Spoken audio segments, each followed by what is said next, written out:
예, 성도님들 안녕하십니까? 날씨가 많이 춥습니다. 저는 평소에 가깝게 지내시는 어르신 한 분이 있습니다. 이분의 삶은 정말 힘든 삶을 살았습니다. 그런데 그분을 만나서 이야기해보고 보면서 참 지혜로운 분이다. 사람 분별도 있고 인격도 잘 갖춰져 있고 인간관계에서도 아주 참 남에게 간용을 베풀 줄 알고 그런 분이었어요. 볼 때마다 참 지혜로우신 분이다. 어떻게 이렇게 살 수 있을까? 그럴 정도로 그런 분이에요. 그래서 제가 한번 이렇게 말씀드렸습니다. 어르신은 참 지혜로우신 분이네요. 인생을 참 참하게 사시네요. 이렇게 제가 말씀을 드렸는데 그분이 이런 대답을 합니다. 저도 지난날은 이렇게 살지 않았습니다. 지난날에는 남을 속이기도 하고 나의 이익을 위해서 수단과 방법을 가리지 않고 좀 무리하게 살 때도 있었지만 살다 보면서 내가 이렇게 살아서는 안 되겠다. 사람이 사람답게 살아야 돼야 되지 않겠는가. 이렇게 하면서 매사가 말을 할 때든지 무엇을 행동할 때 생각을 하고 또 생각을 하면서 살고 있다 합니다. 여러분들은 예수님을 믿는다는 것을 어떻게 생각하십니까? 예수님을 믿는다는 것은 하나님 말씀을 묵상하고 사는 것입니다. 묵상이 무엇입니까? 묵상이라는 것은 생각하고 또 생각하고 또 생각하고 사는 것이 바로 묵상입니다. 시편 1편에 보면은 복 있는 사람이 어떤 사람인가에 기록되어 있습니다. 시편 1편 2절에 복 있는 사람은 오직 여호와의 율법을 즐거워하여 그의 율법을 주야로 묵상하는 도다. 율법을 묵상하는 사람, 하나님 말씀을 주야로 생각하는 사람, 생각하고 생각하며 사는 사람이 복 있는 사람이라고 말합니다. 하나님 말씀을 자기의 삶 속에서 적용하며 사는 사람은 그의 사람은 형통한 삶을 살게 된다고 말씀합니다.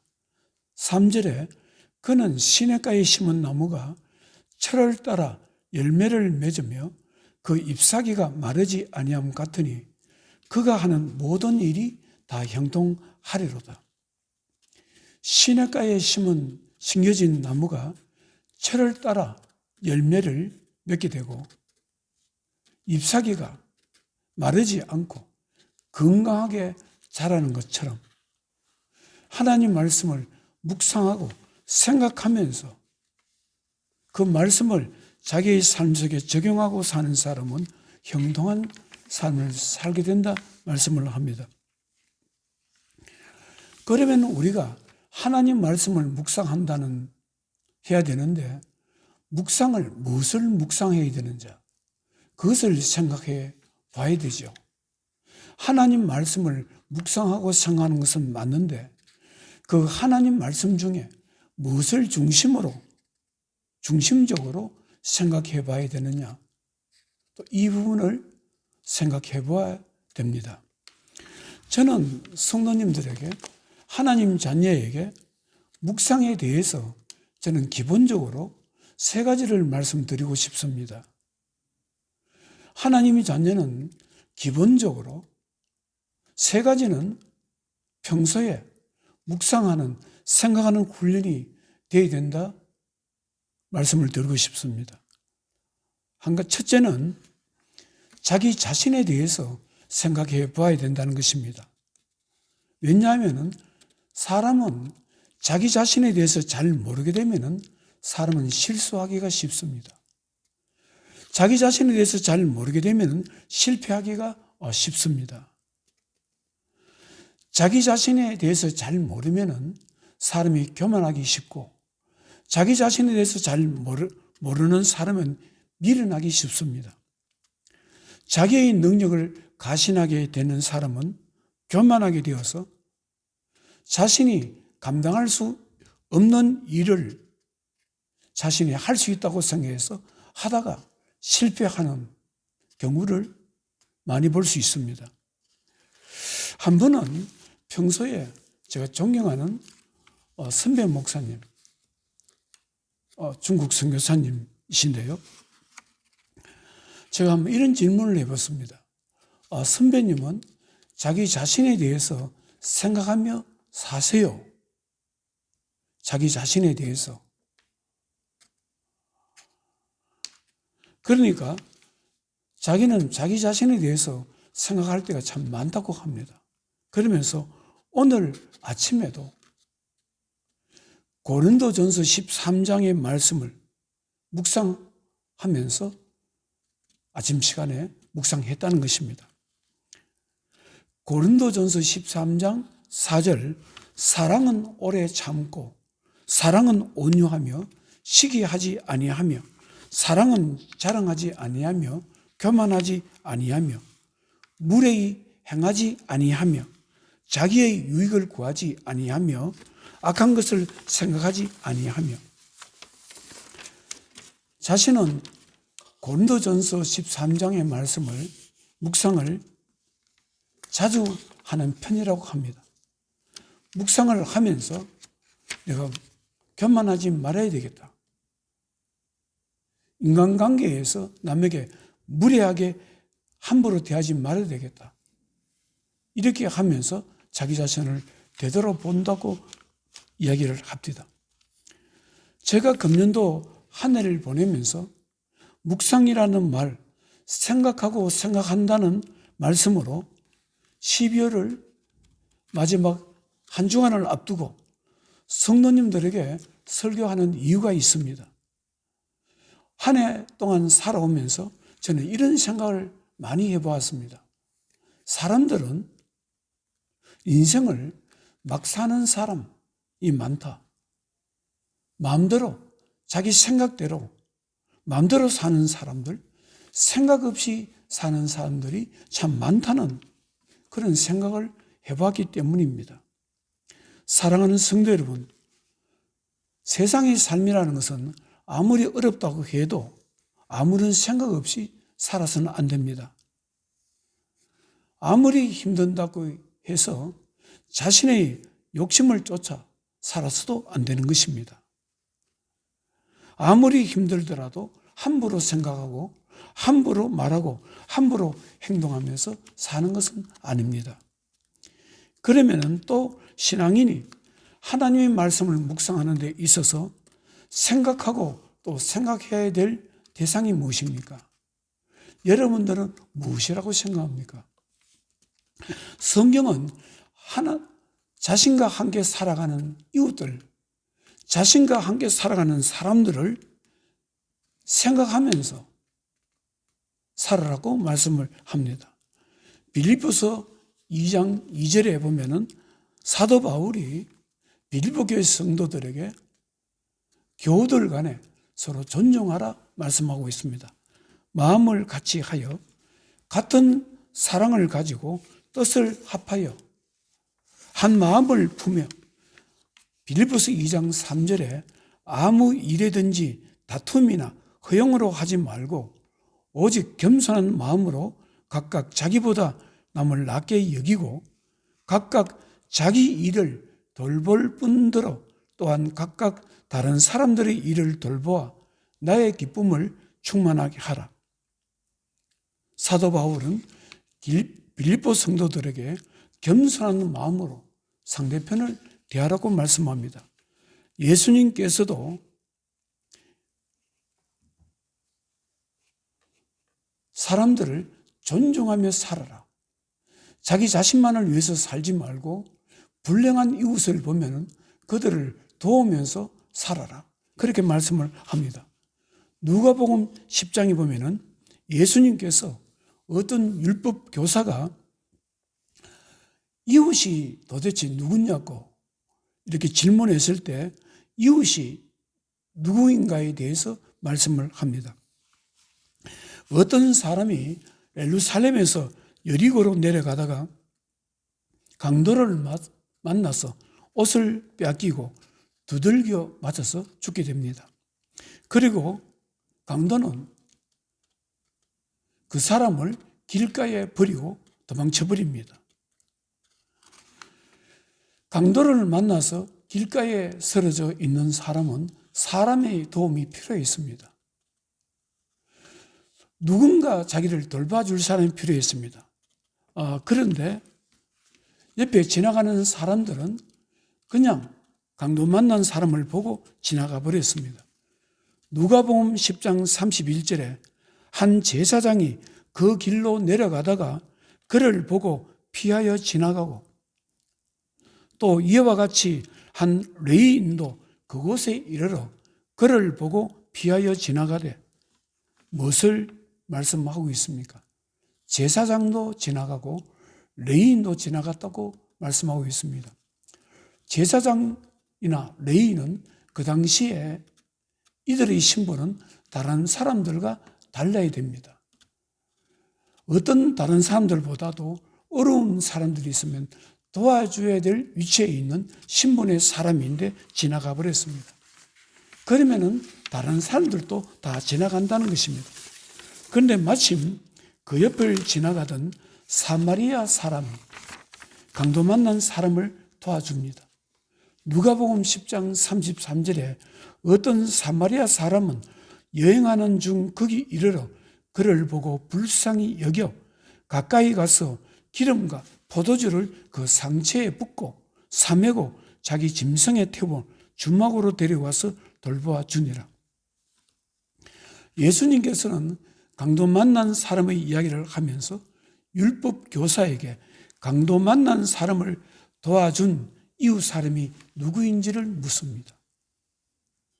레위인도 제사장도 강도 만난 사람에게 있어서는 이웃이 될 수 없습니다. 그러나 그를 도와준 사마리아 사람만이 진정한 이웃이 될 수 있는 사람이었습니다.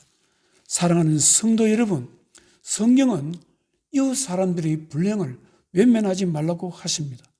사람을 함부로 대하지 말라고 말씀합니다.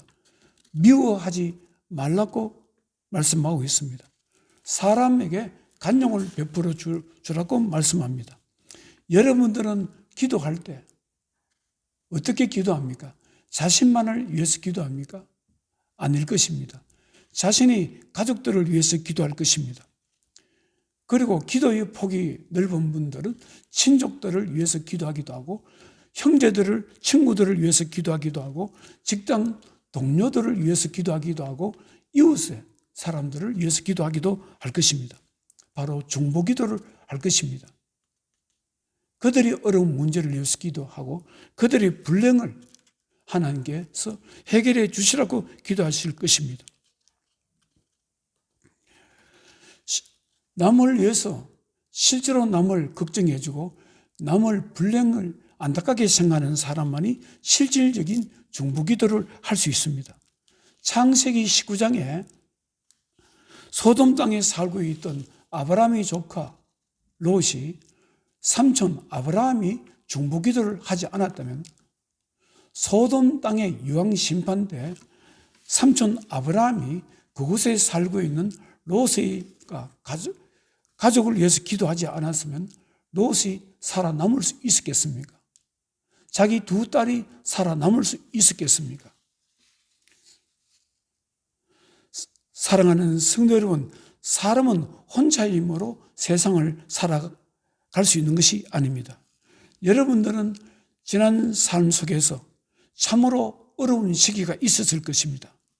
그러한 상황에서 자신이 어떻게 살아남을 수 있었고 자신에게 어떻게 길이 열려지는가를 생각해 한번 해보시기를 바랍니다. 분명히 여러분들이 삶이 힘들 때 여러분들을 도와준 손길이 있었을 것입니다. 도와준 친구가 있었을 것이고, 도와준 친척들이 있었을 것이고, 도와준 선생님들이 있었을 것이고, 도와준 선배들이 있었을 것이고, 도와준 이웃들이 있었을 것이고, 도와준 교우들이 분명히 있었을 것입니다. 물질로 도와주신 분도 있을 것이고, 직장의 문을 열어주신 분도 있을 것이고, 정신적으로 무너질 때 위로와 힘을 주신 분도 있을 것이고, 자신이 힘들 때 하나님의 도우심을 위해서 눈물로 기도해 주신 분도 있을 것입니다. 한 분은 제가 청주에 있는 구준의 목사님이라는 분을 제가 예전에 좀 알았습니다.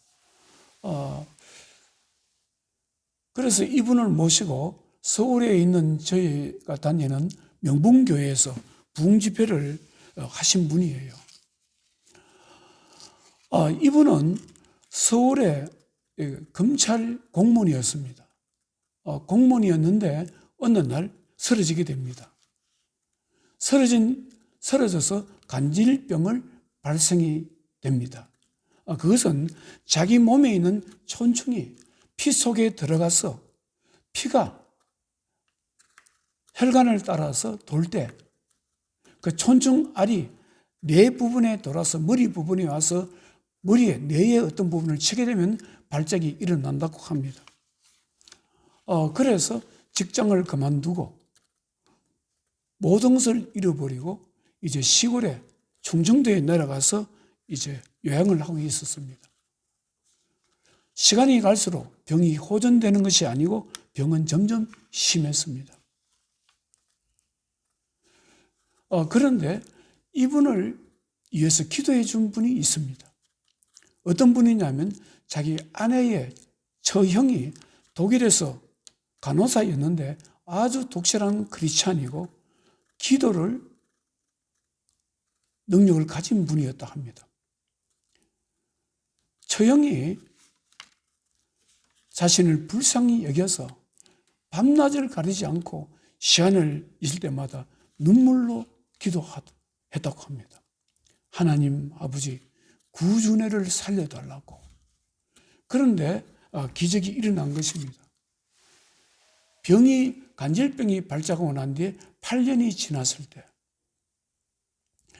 어느 날 이제 죽음이 다가온다고 생각했고 자기가 하루에 간질병이 발작이 10번 이상이 일어날 그 시기에 이제 죽음이 가까이 왔다는 걸 생각하고 이제 잠들어 있는 자기 자녀를 위해서 기도를 해주려고, 하나님, 나는 아파서 죽게 되지만 내 자식들은 지켜달라고 기도하는 그런 상황에서 갑자기 환상이 보이더랍니다. 환상에 자기의 팔에 바늘이 꼽히더라는 것입니다. 그래서 이게 무엇인가 생각하고 있는데 음성이 들리더랍니다. 내가 너를 치료하기 위해서 침을 주고 있다는 그 음성을 들었다고 합니다. 환상을 보고 그 음성을 듣고 난 뒤에 그 병이 치료된 것입니다. 그리고 그 이튿날, 그 사건이 일어난 이튿날 이제 발작은 멈추었고 이분이 자기 삼촌에게, 삼촌, 내일 나는 서울에 올라가야 된다고, 가야 되겠다고. 왜 그러냐 하니까 서울에 올라가서 청와대에 가서 박정희 대통령에게 이러한 사실을 알려서 온 국민이 알도록 해야 되겠다고 그렇게 했답니다. 삼촌은 뭐라고 생각했습니까? 내 조카가 병이 너무나 심하고 견디기 힘들어서 지금 정신이 돌았구나 그렇게 생각했다고 합니다. 이분은 자신의 병이 치료된 것이 바로 자기의 처형이 눈물의 기도로 자기가 치료받았다는 것을 이분이 간증하는 것을 제가 들었습니다.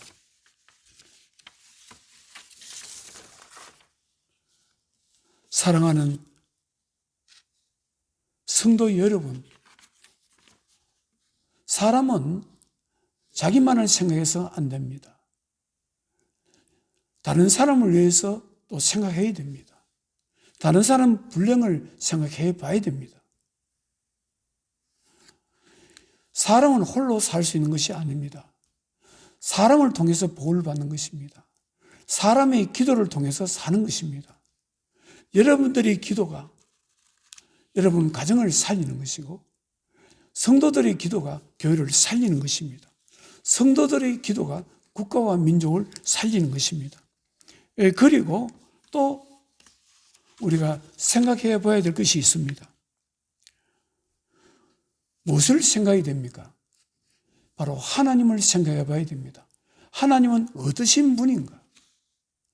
하나님은 도대체 나와 어떤 관계가 있으며 하나님은 나에게 무엇을 해줄 수 있는 분인가?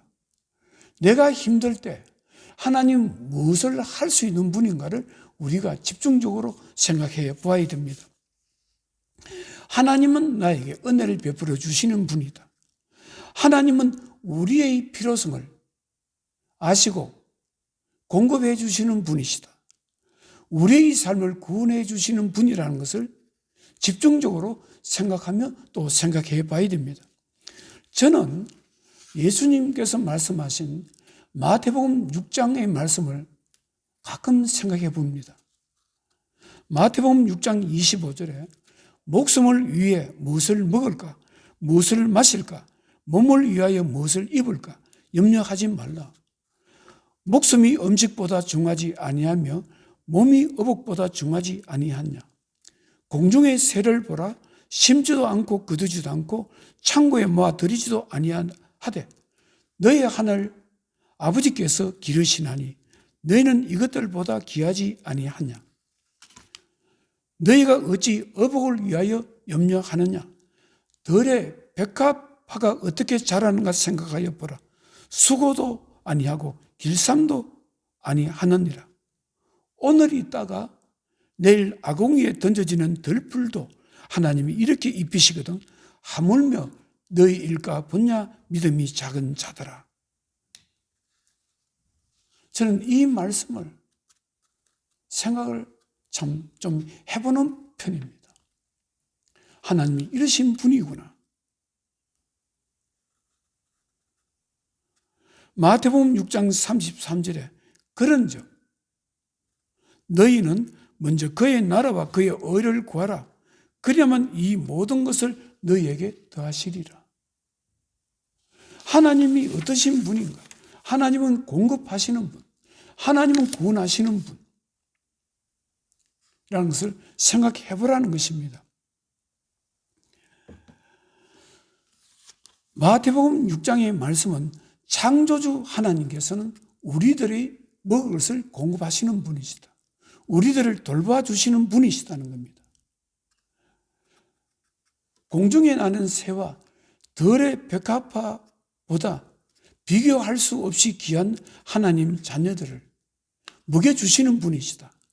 하나님은 진실로 하나님을 의지하는 사람들을 외면하지 않으시고 부리지 아니하시는 분이시라는 말씀하는 것입니다. 세상에서 먹고 사는 일이 아무리 힘들고 어렵다고 할지라도 진실로 하나님을 신뢰하는 자는 하나님은 먹여주시고 지켜주시는 분이시라는 것을 바로 마태복음 6장은 말씀하고 있습니다. 그래서 하나님을 믿고 신뢰하는 일에 자기의 삶을 던져보라는 말씀이 바로 마태복음 6장입니다. 그리고 자신의 삶 속에서 비록 자신이 믿음이 부족하고 뭐든지 연약하지만 자신의 삶 속에서 자신이 하나님 영광을 위해서 작은 일이라도 할 수 있으면 비록 그 작은 일이라 할지라도 관심을 가지고 해보라는 말씀입니다. 사랑하는 성도 여러분, 여러분들은 믿음 안에서 하나님 말씀을 묵상하며 산다는 것을 어떻게 생각하십니까? 자신의 연약함과 부족함이 무엇인가를 생각하며 산다는 것을 어떻게 생각하십니까? 자신의 지식과 지혜에 문제점이 무엇이 있다는 것을 생각해 보는 것을 어떻게 생각하십니까? 함께 살아가는 다른 사람들의 삶, 그 불행한 삶, 그들이 필요한 것들을 생각하며 산다는 것을 어떻게 생각하십니까? 삶이 어렵고 영적으로 약한 사람들을 위해서 기도한다는 것, 중보기도 한다는 것 어떻게 생각하십니까? 힘들고 어려운 삶을 살면서도 자신이 믿고 신뢰하는 하나님을 신뢰한다면 그 하나님께서는 어떤 모습으로도 자신을 지켜주신다는 것을, 그것을 생각해 본다는 것을 어떻게 생각하십니까? 사랑하는 성도 여러분, 신앙인에게 있어 하나님 말씀을 생각하고 또 생각하면서 살 수 힘을 가진다는 것은 바로 그러한 생각하는 힘이 바로 자신의 삶을 형통하게 할 수 있는 지름길이 되는 것입니다. 사랑하는 성도 여러분, 하나님께서 여러분들에게 자신을 진실로 생각할 수 있고 함께 살아가는 사람을 자신의 입장에서 생각할 수 있고 자신의 삶을 근본적으로 도울 수 있는 하나님을 깊이 생각할 수 있는 지혜를 주시기를 축원합니다.